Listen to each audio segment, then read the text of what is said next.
Respected and honorable guest, director, dean, faculty members, and dear students, a very warm welcome to all of you. Good morning, ladies and gentlemen. Before we begin this solemn ceremony, we would like to express our heartfelt condolences to our PGDM part-time student, Mr. Manish Sharma, and his wife, who passed away on 9th December in an unfateful car accident. He is survived by his 6-year-old daughter. I request everyone to observe 1 minute silence and pray for their soul to rest in peace.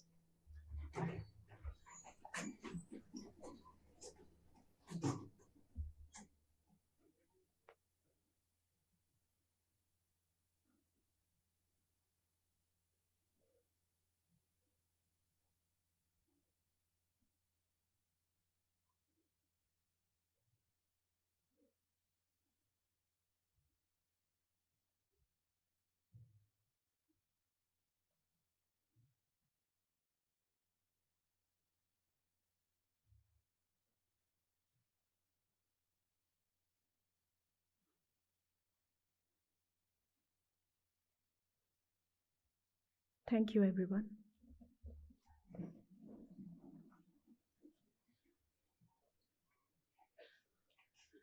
I welcome you all to the 11th Mahendra Nath Memorial Lecture 2021 at IMT Ghaziabad.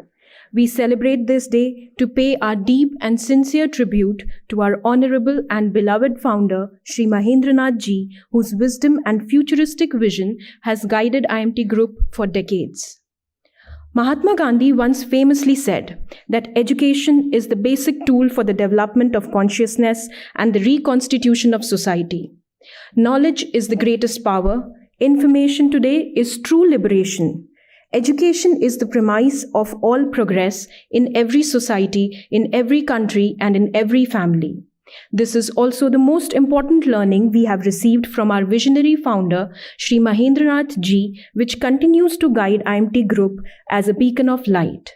Keeping his ideology and philosophy in our minds, it is now time to inaugurate this solemn ceremony with the lighting of the lamp.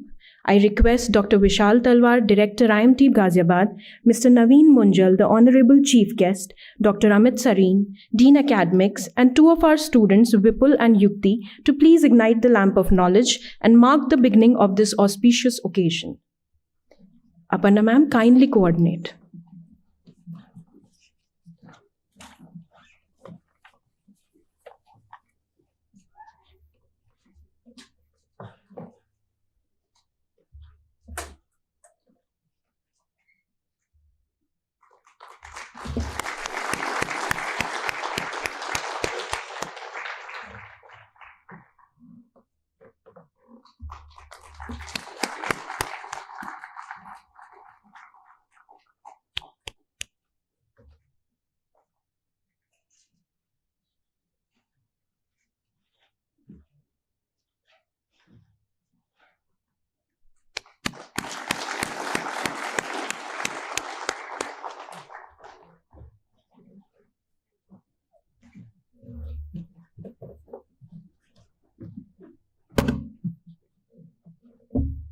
Thank you, everyone. Moving forward, please join me in welcoming Dr. Vishal Talwar and our Honorable Chief Guest, Mr. Naveen Munjal, on stage, please. I request Dr. Vishal Talwar to welcome Mr. Naveen Munjal with a bouquet and express our deep gratitude to him.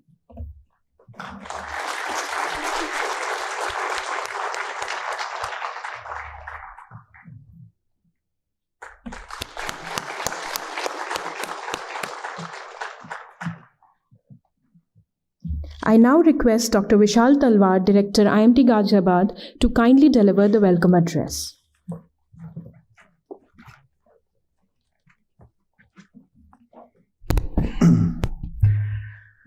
Good morning, everyone. Thank you very much for being here. We're obviously celebrating the life of someone who has shaped and who's shaping the destinies, the careers, the futures for many of us here, many of us within India, and many of us outside India as well.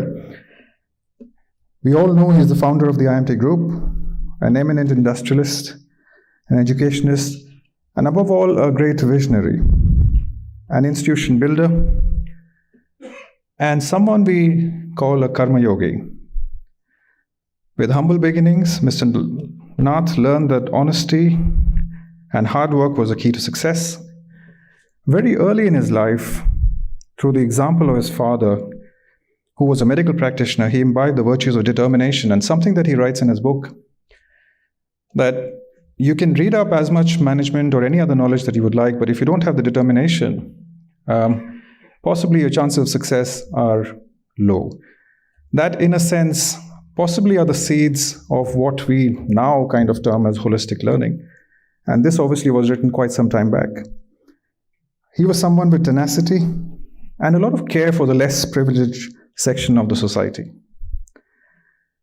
He was at many different places, Meerut, Kanpur, Kolkata, and over the next many years, he built a life and, of course, businesses in various domains, including exhibition and distribution of films, publishing, trading, and finally went on to establish one of the largest high-tension power transmission companies in India. He was blessed with strong analytical skills and a deep understanding of business practices and trends. A lot of capacity for hard work, and something that he did himself and something that he expected from everyone who worked with him. He was relationship driven, and this is something that obviously I don't know him personally, having never met him, but when I was talking to the people who were here when he was here, when he used to come along, I believe he used to come over about twice or thrice a year. I believe sometime before Holi, sometime before the Shera, Durga Puja. He used to make it a point to talk to as many people as he could, motivate them, make them move up to the next level. And that was essentially the beauty of the gentleman. He created a trust named Dr. K. Nath Public Trust, which created and nurtured various institutions of vocational, professional, and higher learning. The trust has been running libraries and helps poor students to undertake higher education at a large number of institutions, including the Indian Institutes of Technology and the Indian Institutes of Management. The trust also established the Institute of Management Technology, where we are currently, under the aegis of the Lajpat Rai Educational Society in the year 1980, with the objective to provide high-quality management education in India. He showed us how compassion, determination, hard work, and the ability to see through things from a holistic as well as from a specific perspective or a functional perspective is able to achieve a great deal. While speaking to people who knew him, we have people at IMT Ghaziabad, we're fortunate to have people at IMT Ghaziabad who've been here when he was here. When you speak to them, they mention clearly that there was times when we were obviously very much in the beginning of our life as an institution. There were turns, there were ups, there were downs. But he made it a point to actually talk to every individual and buck them up and motivate them to the hilt. And I guess that's the reason we're all here, 40 years, 41 years down the line. And the rest, they say, is obviously history. Thank you very much for being here. And thank you, Mr. Naveen Munjal, for actually gracing us as well. Thank you.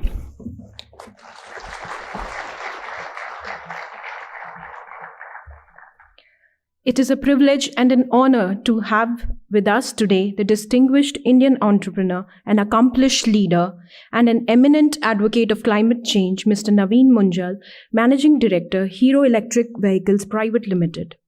Mr. Naveen Munjal is widely recognized for shaping the Indian electric two-wheeler industry and has built the Hero Electric brand into a leading manufacturer and a market leader. Under his leadership, Hero Electric launched A2B in 2012 in the international markets, which is widely recognized as a premium brand of electric bicycle. In 2008, he was instrumental in founding the SMEV, Society of Manufacturers of Electric Vehicles, the only representative body of the Indian electric vehicle industry. He continues to chair this body as its president since inception. Consistent efforts of SMEV have resulted in the Indian government's push towards making EV adoption a key agenda under various policies. He is also on the board of LEVA, Light Electric Vehicle Association USA. He regularly participates and speaks at various global forums in the electric vehicle sphere, including the Climate Change Summit and the 26th Conference of Parties in Glasgow, Scotland.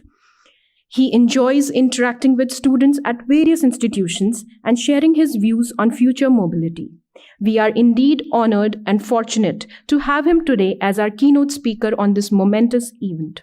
Ladies and gentlemen, please give a big round of applause to welcome Mr. Munjal on podium, who will be sharing his views and vision with us today on conversion of ICE to EV industry.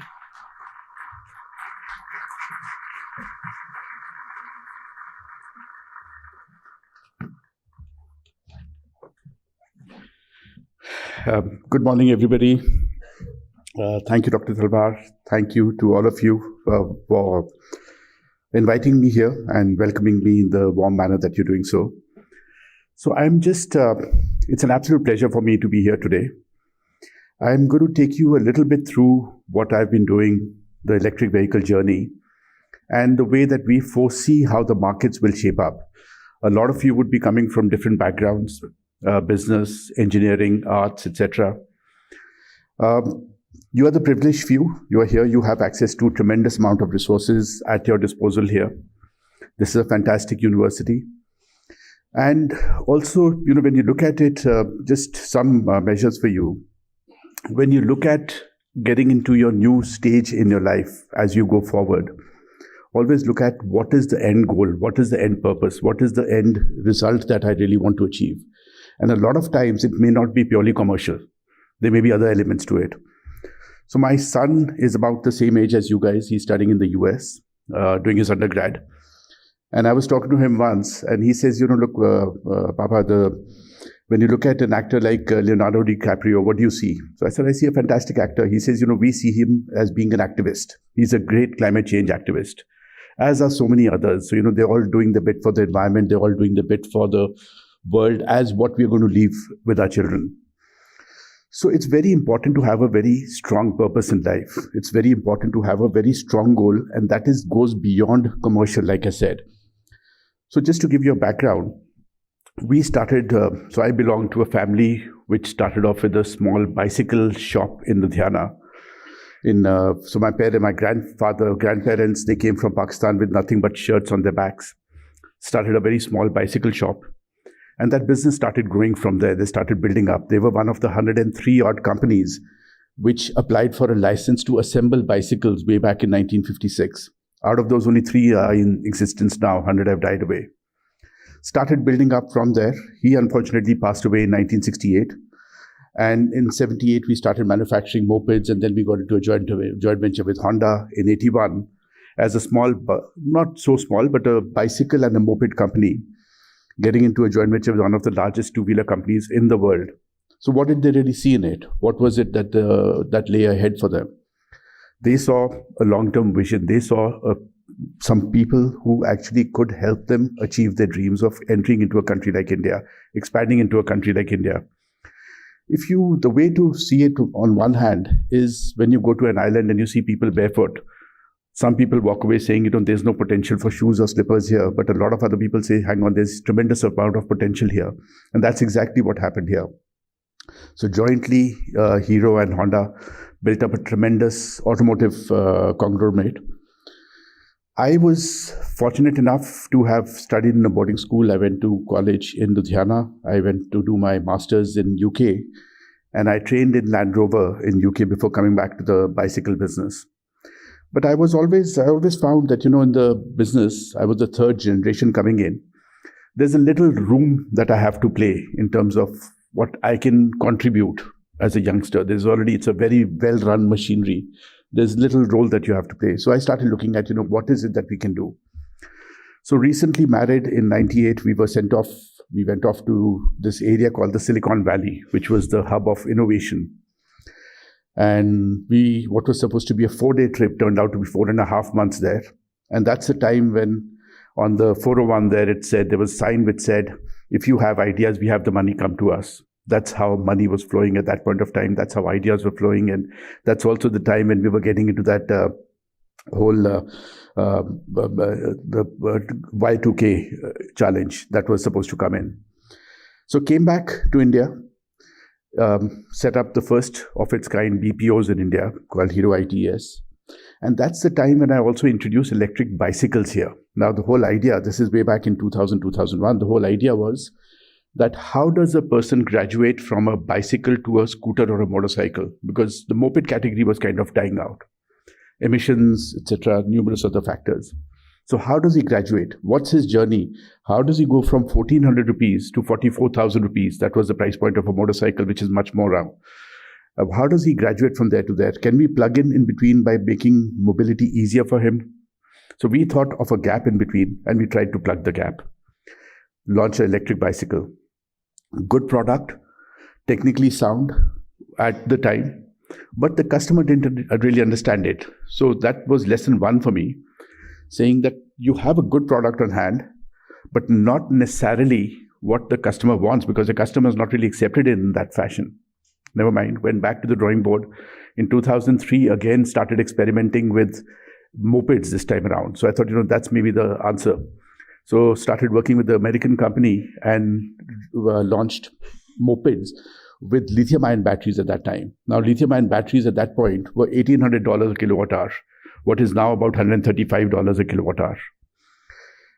Again, huge amount of technical challenges, and the product itself, 1,800, and the product itself, so 2,000. And then at that time, the dollar was about 44 rupees. So you're looking at a 1 lakh rupee product which we launched, which looked like a moped. So obviously it's not going to work. So again, the second box got ticked off that this is also not going to work. In 2007, we launched electric scooters, and that's when the market really began to explode. And that was another learning for me, because here we had good products. In the first case, we had a product which fitted the gap. Second case, we had a product which technically was very sound. And third case, now we launched a scooter. The mistake that we had been making all along is we weren't really playing to the customer's aspirations. So the journey wasn't cycle, electric cycle, scooter, motorcycle, car. The journey actually is cycle, motorcycle, scooter, car, and then an electric cycle, because that's more of a mature product. And that's something that I realized at that point of time, that no matter how many things that you've taken care of, we missed out one key element in this whole thing, and that was the aspirational product. Since then, we've seen a very interesting journey. And one thing I knew, and we've seen a number of times, we've had 1 step forwards, 2 steps back, policies in terms of what happens with the environment and how the markets react, etc. What we were very, very clear on is that we have to grow this whole space of electric mobility. It cannot be just us growing and the industry not growing. We are a part of the industry, no matter when you look at it. So the ecosystem has to be built up. So the whole vision has to be bigger than just the company. So what we've also done in the past is 2012, for example, there was a financial crisis. If you remember, we had in 2009-10, we had the Lehman Brothers crash. And then that financial crisis actually hit India in 2011. And 11 to 12 was a disastrous time where dollar went from 44 to 74 at that point of time. And then it came back down again. Oil crashed from $130 a barrel to $38 a barrel. All these things resulted in the market crashing. We looking at it from a point of view that, let's look at it from a long-term perspective. So a lot of times what I do is, rather than micro focusing on an element, I step back into thinking like you're in the air, you're flying in the aircraft. When you look at things from a plane, a lot of the small things actually just seem blips. They don't seem to be very long, and they don't seem to be very large in the scheme of things. So that's what we did. We stepped back, started looking at it. Then in the long term, is this market going to survive or not? Very clearly it was that the market is going to survive, but we have to push it. We cannot pull out of the market. So here we had all competition pulling out. And we, on the other hand, went in a different direction and told our dealers, which were exclusive dealers, that you start servicing competition vehicles. Now, this was completely against the grain of the company. This was against the DNA of the company or that of the dealers, because it was an exclusive system. But the ideology behind that was that let's have the market survive first and then fight competition and then do all of this stuff later. But the primary factor is also you've built the dealers. Now you have a responsibility towards the dealers because the volumes weren't really there. So if he's servicing competition vehicles where everybody else is shutting shop, then maybe there's additional revenue for him. And that was the primary goal. Now that resulted in the dealer making some additional revenue, market surviving, and we as a company getting a lot of goodwill in the market, which wasn't planned that way, but it just so happened that way. And since then, there's been a lot of changes that we've been seeing in the market. First came the FAME 1 policy in 2015, which had about a 980 crore allocation for electric mobility conversion to electric. Then came FAME 2 in 2019, where there was 10,000 crores allocated. And the basic fundamentals of that was that in 3 years, we're going to get 1 million two-wheelers on the road, 500,000 three-wheelers, 55,000 cars for shared mobility, and 7,000 buses. We knew on day one that the policy is not going to be an effective one because of the way it was structured. There were too many elements involved in it. So in 2 years later, in June of this year, the policy was changed. And now it's become a very, very interesting policy. The basic elements that were changed were the subsidies were increased, the duration was increased, and the capping was increased from a 20 to a 40%. Now it's become one of the better policies around the world in terms of the support that the government's giving from a center. Now, just to give you a perspective of scale, India last year was about 150,000 unit market, 1.5 lakhs in terms of the 1,57,000 somewhere thereabouts across the entire product range. So two-wheelers, not three-wheelers because a lot of the e-rickshaws are not registered, but cars, public transport, the buses, etc. Europe is about a 4 million unit market. US is about a 700,000 unit market. Japan is about 400,000 unit market. Taiwan is about 200,000 unit market. China is about a 27 million unit. So if you look at it, I mean, for a lot of people, this is a very daunting task that, India is only at 1.5 lakh. We're not getting anywhere. But if you look at the amount of growth that we've got ahead of us, that gives you a huge impetus. And that's exactly what we've been looking at. So we've been working hard at pushing this market through. Now suddenly the market has begun to take acceptance. In fact, so much so that we don't have capacities right now. We are running at least about 4 to 5x short of the demand that we currently have. So we're building up the plant capacities. Technology is evolving very, very quickly. The market is still 1% of the two-wheeler market, IC engine. Now there are numerous estimations and there are numerous projections. There is no end goal in sight right now where there is no stakes that have been dug in the ground to say by when we should completely convert. But there is an end goal, which is that of net zero, which was announced by the PM at COP26 just last month, where I was also speaking at 2 of the panels. Now, the whole thing is when you look at that goal of 2070 of being net zero, what that means is that you've got to start translating back. And what does net zero actually mean? Net zero means that the emissions that you have, the carbon emissions that you have versus the energy that you're producing, which is emission free, that has to balance out. So effectively, all our power plants, all our emitting factories, all our automotive, everything has to convert. If you're emitting that much, then you have to neutralize it by either plantation of trees or by the energy that you're generating, which neutralizes that amount of emissions that you have. So that's broadly the whole goal of net zero. Now, net zero for a country like us would actually be net positive. Now, what net positive, what that means is that we are actually going to flip to the other side, where there is a tremendous advantage for a country like India to go into even a net zero, this thing. It's not just net zero, it's actually net positive for India. Now, what that means is that automotive, which is a very large part of the urban emissions. Now, we know the figures that, COVID deaths were close to 500,000 deaths that we've had, about 400 and some thousand deaths. But on account of air pollution, we have 1.5 million deaths, 1.6 million deaths every year. So it's about 3x of what happened with COVID. That's the amount of impact of air pollution that we have. We all know, what environment we live in. We know the AQI levels are at severe at best in winter, or they go into extremes. And I mean, when you look at NCR region on the maps, on the weather map, it's actually red. It's deep red, and that's not a great environment to be in. And the problem actually lies in urban, in a city, in an area like NCR. Geographically also, there is a bit of a challenge because of the mountains on one side and desert on one side, and there's no sea to take away this thing. So that's where we are. I mean, we can't do anything about that. But what we can do is control the amount of emissions that we have. And a large part of that is first transportation, second is construction dust, and the third is actually all this burning that happens, the parali burning, etc. that happens. Now, all of them have to be attacked at different angles. We all know the problem. We all know that what the end problem is, but how do you really attack it? So there are numerous solutions around that. Automotive, we have to start moving towards electric. In electric, when we look at the whole automotive space, 80% of the vehicles are two-wheelers on the road. That's the low-hanging fruit. E-rickshaws, we're already seeing. Across India, we are actually seeing the conventional rickshaws turning to electric rickshaws. You're going to see the autos also start turning to electric autos very soon. So we've got L5, which is already happening. So we've got strong central policies. We've got strong state policies. There are 6 policies already in place. There are 16 states which actually give subsidies or support electric mobility in some shape or form. There are 4 of them which actually support it from a demand creation. Delhi, Maharashtra, Gujarat, Rajasthan. Then there are some others, Assam and Goa, which have a different kind of a structure for supporting this. Majority of the states actually support it from a perspective of manufacturing, that you come and manufacture and we will support you. So broadly, there is a tremendous amount of push. There are going to be huge amount of technical changes which happen, and there are huge amount of jobs that are going to be created as well.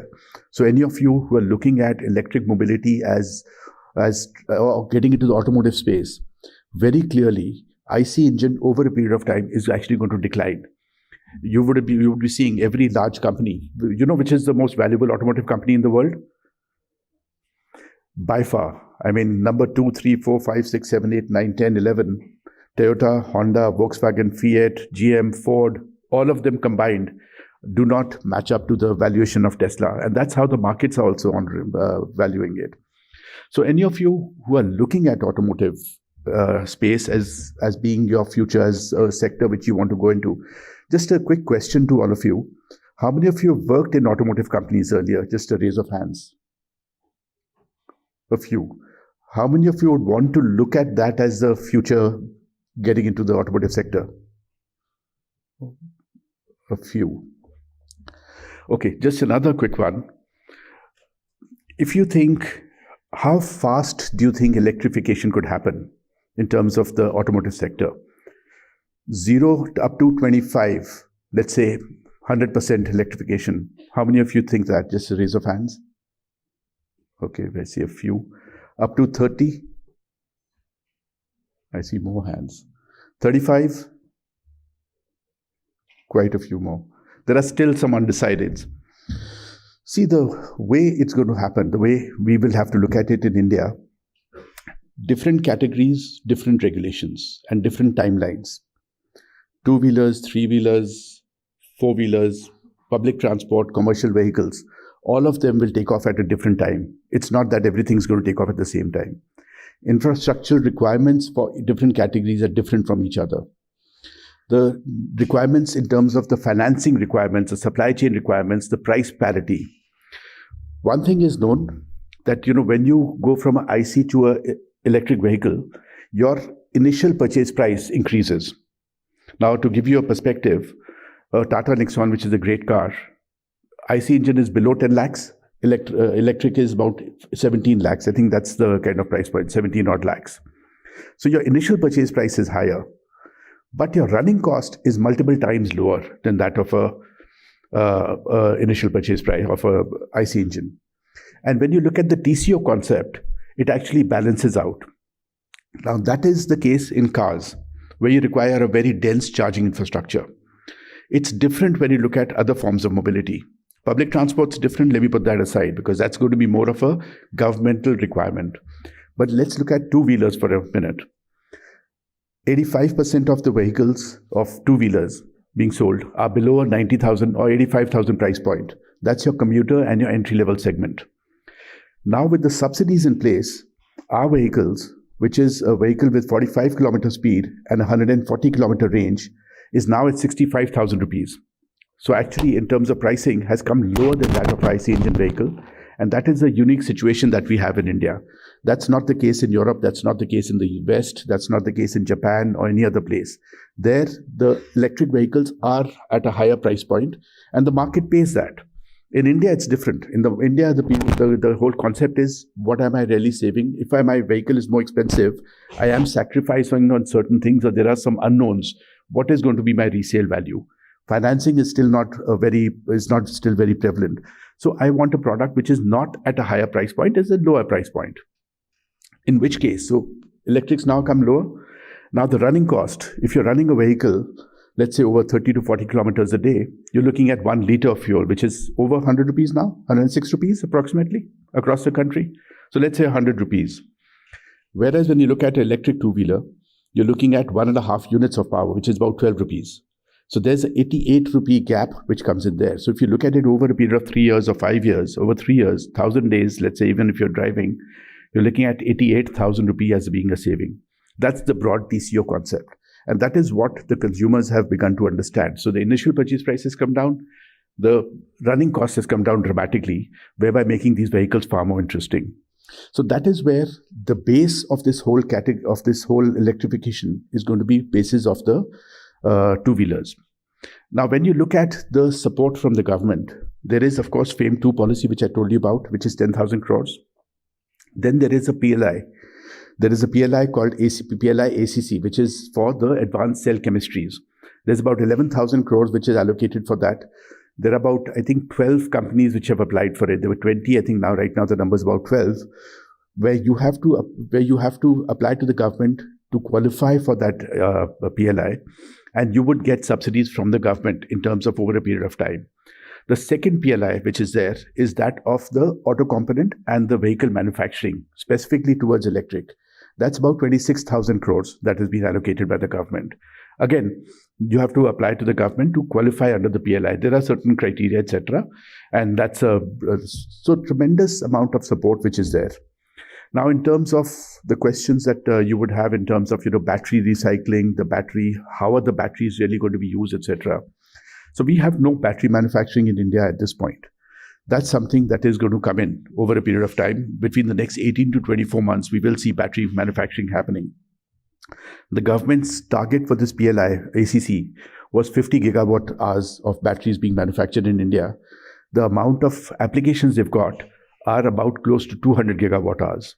So about 4x of what was planned is the amount of money that's coming into this space. So there is going to be tremendous opportunities for anybody who's looking at chemical engineering, who's looking at that kind of electrical engineering. Batteries and drivetrain is going to be a huge, huge driver. What's going to happen is when you look at the IC engine industry per se, each company controlled the heart of the vehicle, which was the engine themselves. So they wanted to keep the engine in themselves because that's what differentiated one from another. So if you look at, early 80s, Honda, Suzuki, Kawasaki, Yamaha, or Bajaj, all of them were different from each other, correct? Each had a different tagline. Each was targeting a different segment.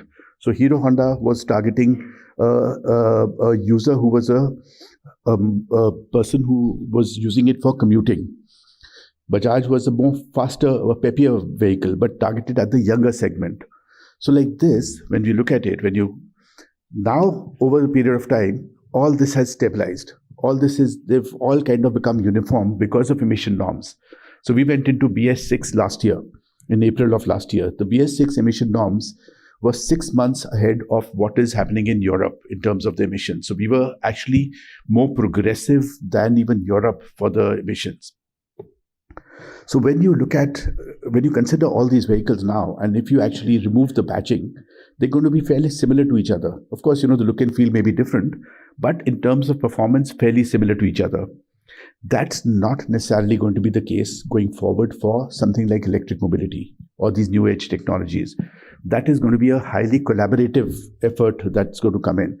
So to give you a perspective, Tesla, which is the most valuable company, the batteries are made by Panasonic.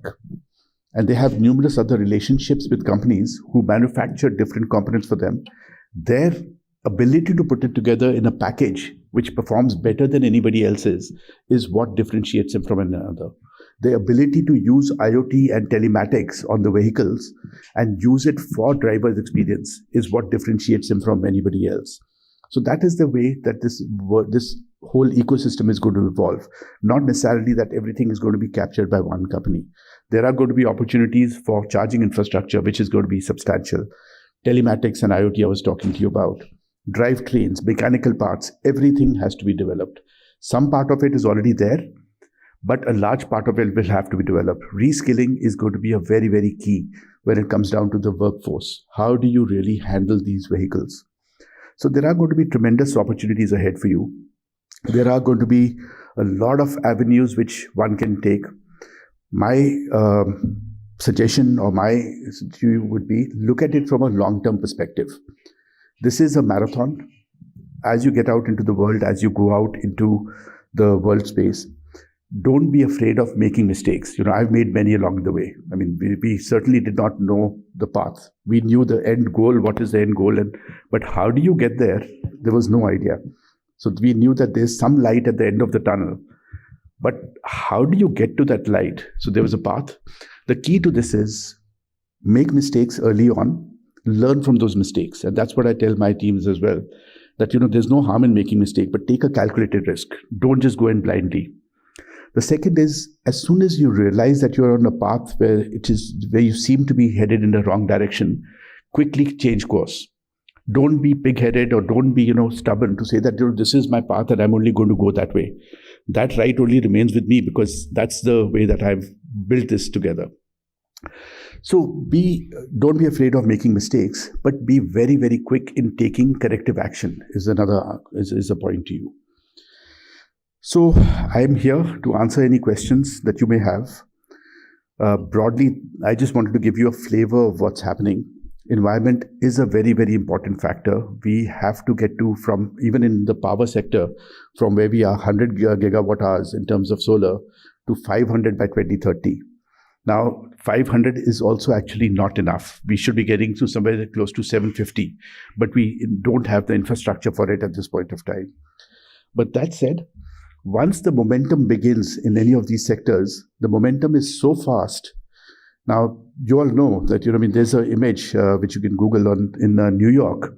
In 1900, there was the parade that they have on the 4th of July. So that at that parade, there were only a sea of horse carriages. There was one car in that whole process. In 1913, 13 years later, there was a sea of cars. There was one horse carriage in the process. You've seen what happened and how quickly disruption happens. There are numerous examples. Nokia, Motorola, the list is endless. Companies or Kodak for that matter. Kodak actually invented the digital camera, but could not keep up with the technology, how quickly the technology changed. Nokia developed the phone. They were the largest in the phone business, and how quickly they went out because they could not keep up with the way the world was changing in terms of. So being in that space and yet not being able to innovate is sacrilege. So more than happy to answer any questions. That's it from my side. All the very best to all of you, and thank you for having me here.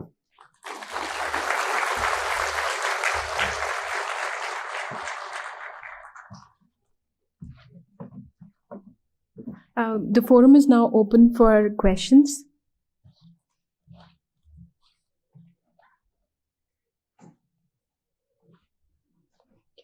Yes, please.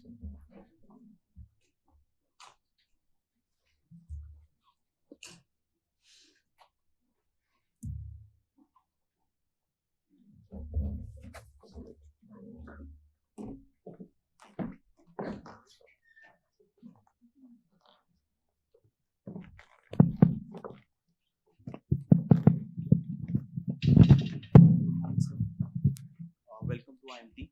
My name is Achal.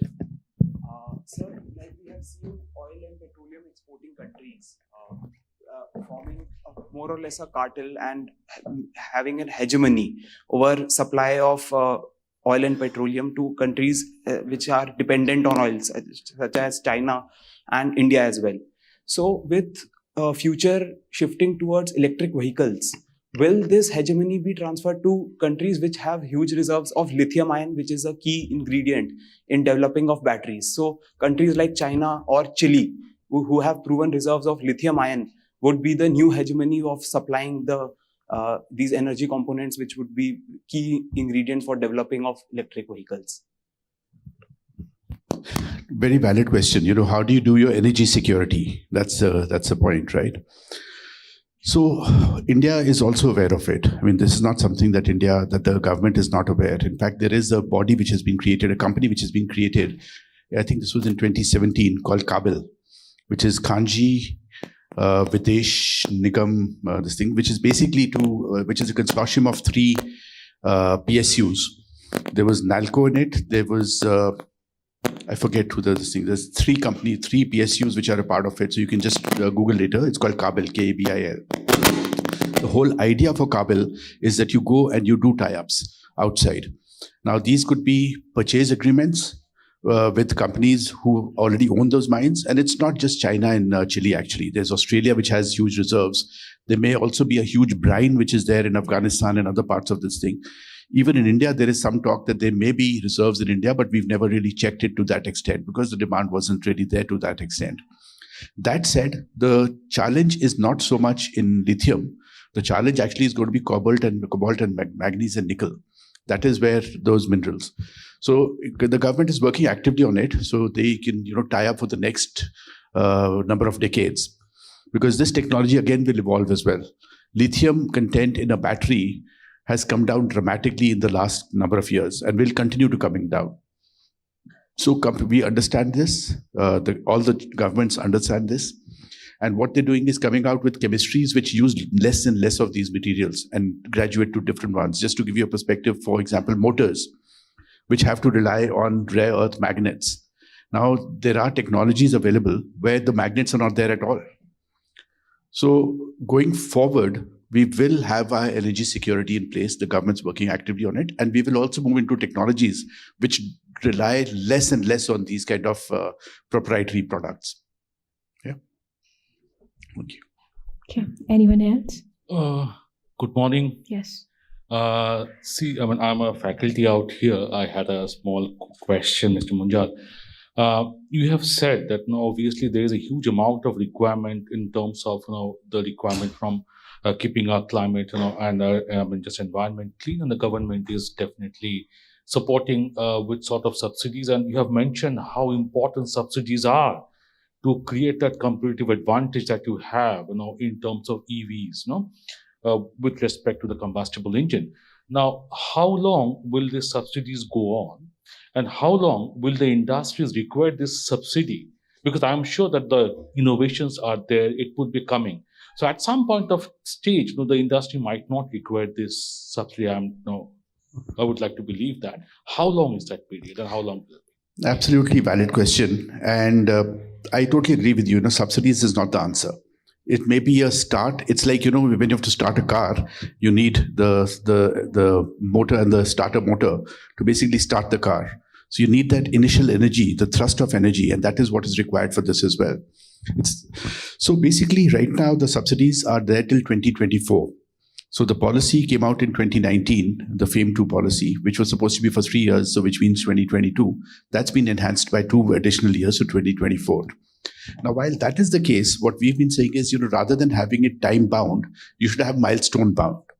So hit a certain milestone, begin to taper off. Hit another milestone, begin to taper off. Because we ourselves, as companies, as a company, what we did in 2019 is moved away from the subsidy regime as a part of our P&L. So we removed it, we put it as a separate head, that if it's there, it's good for the company, that's cream on the cake. But if it's not there, the business still has to make sense and be a profitable business. So I am in sync with you that, this is not something which the government should continue for the long run.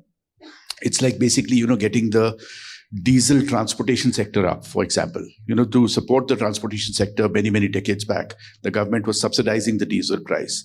And then once it's reached a certain scale, those have been tapered away. Now market forces prevail. Same thing will happen here. And so 2024 is a target right now. Thank you. Thank you very much. Thank you. In the interest of time, we'll take one last question, maybe from this side, since we've had from that side. I think he's also been waiting. Yes, student, I think. I think, yeah. Oh, I'm I sorry. think I'll take yours as well. You've been waiting for a while. Maybe we can take two. Yeah, let's take two because he's I'm been waiting sorry. for a while. Yeah. You told us that we can expect India to manufacture lithium-ion batteries in the future. But the follow-up question is, now that is going to bring a big change in the values, a big change in the value chain. And are we actually taking proactive steps? So let's say human resources. Are we training our human resources to make sure that we cater to those challenges well in advance and proactively takes those steps? See, as I was saying, reskilling is going to be a very, very important factor. Now, the government is doing its bit. So the ITIs are actually training up people now to handle electric vehicles as well. Even IIT Delhi has got a program and IIT Madras has got a program on this. And then you've got numerous IITs also, ITIs also, which are actually doing this. What we've been doing as a company is reskilling of the roadside mechanics. You know, you've got these guys are not geared to handle electric. They're geared to handle IC engine, flat tire, basic problems. So we've already trained about 7,000 of these guys. The idea is to train about 25,000 by next year. So that is an ecosystem which we as a company are trying to create. And then numerous other companies also going to come and do this. The government stepping up. We've got various government bodies which are pushing this forward. And then, of course, the private sector would also step up to reskill because that's going to be a very, very important factor. It's happening. Thank you. Good morning, sir.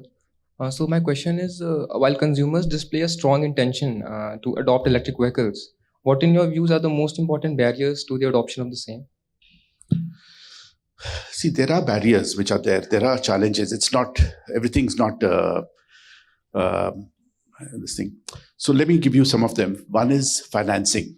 When we look at IC engine, automotive sector, highly financed. In excess of 45% of vehicles are financed by this thing. In electric, that number was sub 5%. It was 3% actually last year. It was sub 5%. Now the numbers jumped up to about 9% because there's a shift that's happening in the market in terms of more registered vehicles and as the market is evolving. So even when you look at the large NBFCs, the banks, financiers, etc., it's a chicken and egg situation. Should I wait for the vehicle market to expand? Or should I start financing now and start putting my boots on the ground? Now, if they wait for the market to expand, you know, that's not the right strategy. So you actually got to put the infrastructure in place. The second is to do with infrastructural issues. Now, let's say if you buy an electric car right now, where are you really going to charge it? If you're living even in Mumbai or Gurgaon or Noida or Kolkata or some other place where you're living in a block of apartments, how do you charge your vehicle? Where is your charging infrastructure? To give you scale, US has about 175,000 public charging stations for cars. Europe has about 350,000. China has about 850,000 charging stations. India has sub 2,000. So we are very far behind when it comes to infrastructure, but there's a lot of catching up that we have to do. What we've done as a company is, again, understanding the same thing. You know, if you've got a vehicle, and if you're living in apartments, where are you going to charge your vehicle? In a lot of cases, you may not even be parking in the same building. You may be parking on the street. So what we've done across our entire product range is we made our batteries portable. So even if you don't have charging, it doesn't matter. If you have charging port, you plug it there. If you don't, you get your battery up to your office, your school, your class, wherever be the case, plug it in there, the way you charge your computer, and charge it there and plug it back into the vehicle and off you go your vehicle. And with the same battery, you can have one battery, two or three, giving you a range of 80, 140 or 210 kilometers. And in most of the cases, a lot of the cases actually, what I'm being told now, at least in people who are working in companies and universities and schools and hospitals and everything, they don't even charge the vehicles at home. They charge them at work because then there's no cost at all. So infrastructure is a challenge. How we are addressing it is by installing charging infrastructure. We've installed 2,000 of them. Customers are not using it. The idea is by next year, we would have 20,000 charging stations, multiple partnerships that we would have. Now, the customers are, again, I believe, going to charge more at home, not so much in this thing, unless it's for a different requirement. So these are some of the challenges. Awareness is a challenge, which is not there at this point of time. And when you look at financing, even in financing, resale value of the vehicle has still not been determined to that extent. So as this market develops more and more, resale value will get fixed, in which case financing would become far more prevalent. So these are some of the factors which are there, which have been holding this back. But that said, Right now, the demand in the market is about 3 to 4x of what is being fulfilled by all the manufacturers put together. So in spite of these challenges, the market is expanding. Thank That you. answers? That answers my question. All right, thank you. Thank you very much. Thank you, Mr. Naveen Munjal, for sharing your insightful and valuable inputs for us. And thank you, everyone, for your active and enthusiastic participation. I'm sure there were many more questions, but in the interest of time, we'll move forward. Now the time has come to confer scholarships to our meritorious students. Shri Mahendra Nath Memorial Scholarship was established in the year 2008 to facilitate the meritorious students pursuing management education. The selection process and the criteria for the scholarship is extremely rigorous, competitive, and tough. From many applicants this year, we had shortlisted 23 students for interview round. Out of these shortlisted students, today we have with us the 16 winners. I would first call out the names of the recipients of the late Shri Mahendra Nath Ji Memorial Scholarship 2021, followed by the names of the rank holders receiving Merit Scholarship 2021. I now request Mr. Naveen Munjal to kindly confer scholarships to these brilliant students. Aparna ma'am, kindly coordinate. Students are requested to come on stage as I call out their names. Ladies and gentlemen, the recipients of the late Shri Mahendra Nath Ji Memorial Scholarship 2021 are Achal Basandray, Abhishek Gupta, Dhruv Agarwal, Debya Malya Nayak,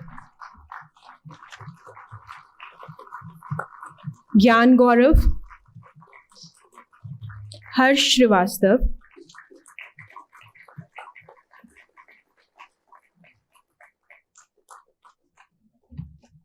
I repeat, Abhishek Gupta,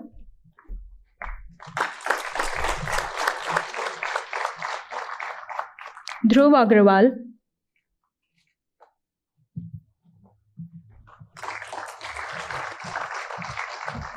Debya Malya Nayak,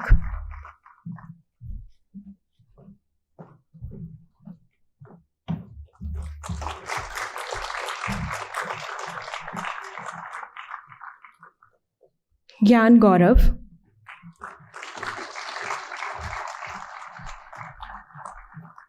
Harsh Srivastav, Meet Garg,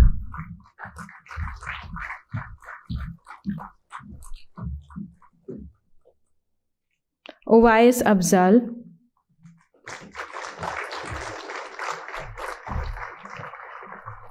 Sabri Santosh S, Soumya Ranjan Sahu,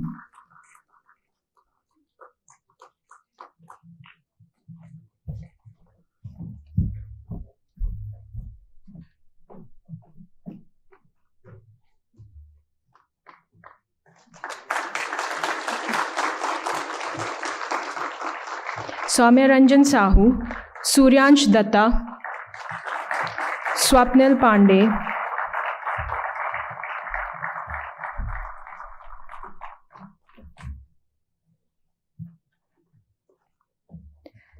Tirth Mahendra Savla, Ullas Wadhwa,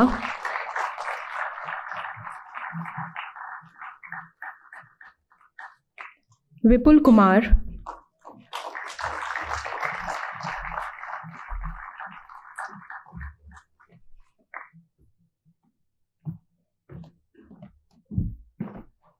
and Vivek Kumar Singh.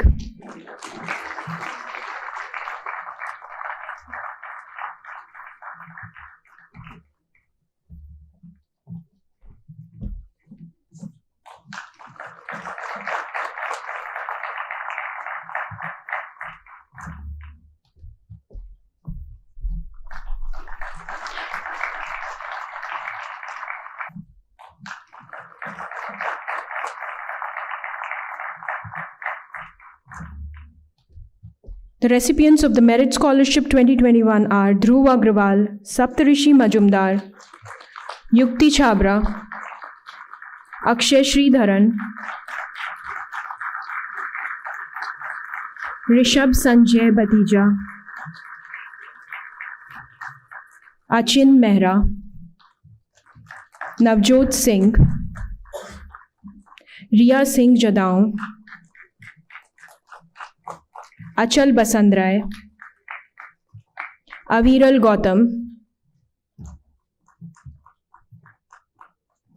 Itish Bahari, and Divyansh Jain.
On behalf of IMT fraternity, I take this opportunity to congratulate the scholarship winners and wish them all the very best for their bright future ahead.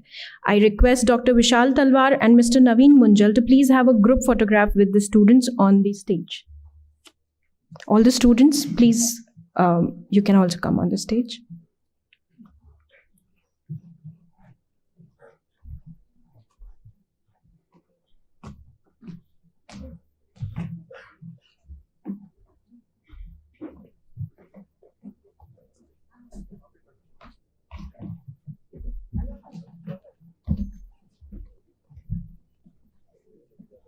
जल्दी जाओ।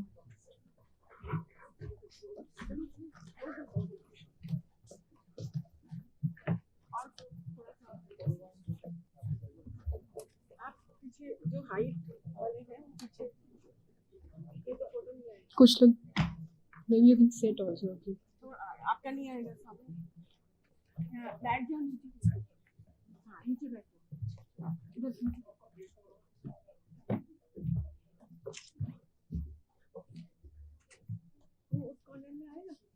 एक और बैठ सकता है यहाँ पे। सामने नीचे बैठो।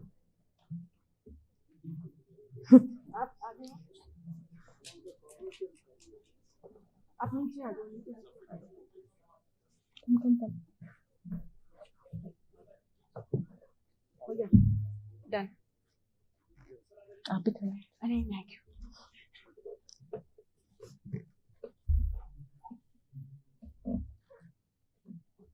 चलो बैठ जाओ।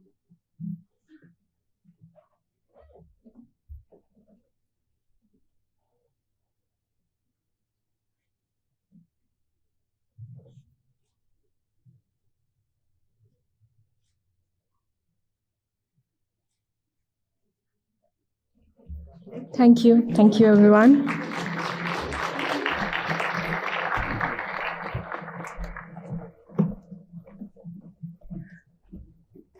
I now request Dr. Amit Sareen, Dean Academics, to kindly present the memento to our esteemed chief guest.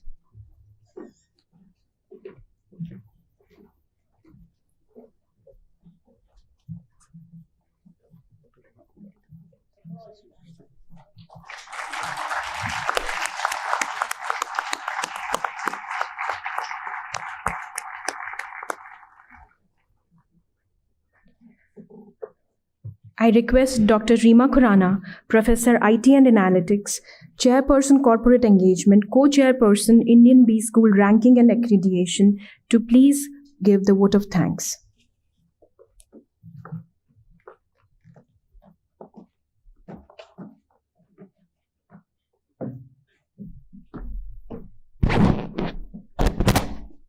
Good afternoon, Mr. Munjal, Professor Talwar, Professor Sareen, esteemed faculty colleagues, officers, and dear friends. Every day we live in and we live for the vision created by late Shri Mahendra Nath ji, the Institute of Management Technology. However, on this day, each year, we spend time together remembering and re-strengthening the direction given to us by him. He was a visionary who laid the foundation of this great institution in 1980, when the concept of private business school was very nascent in India. Today, the valuable knowledge shared by Mr. Naveen Munjal about the business he spearheads has further accelerated us towards attaining the goals set by late Shri Mahendra Nath ji. It has been indeed an intellectually stimulating morning, well spent hearing the discourses by the dignitaries. I put forth a sincere thank you to Mr. Naveen Munjal to find time from his busy schedule to visit the IMT Ghaziabad campus and share his valuable thoughts with us. Thanks to Professor Talwar and Professor Sareen for their support to organize this event. Thanks to the committee of faculty, officers, and students who made this morning the way we experienced it. Also, a heartfelt thanks to the fraternity of IMT Ghaziabad for their presence, which made this event even more special. Thank you and have a great day ahead.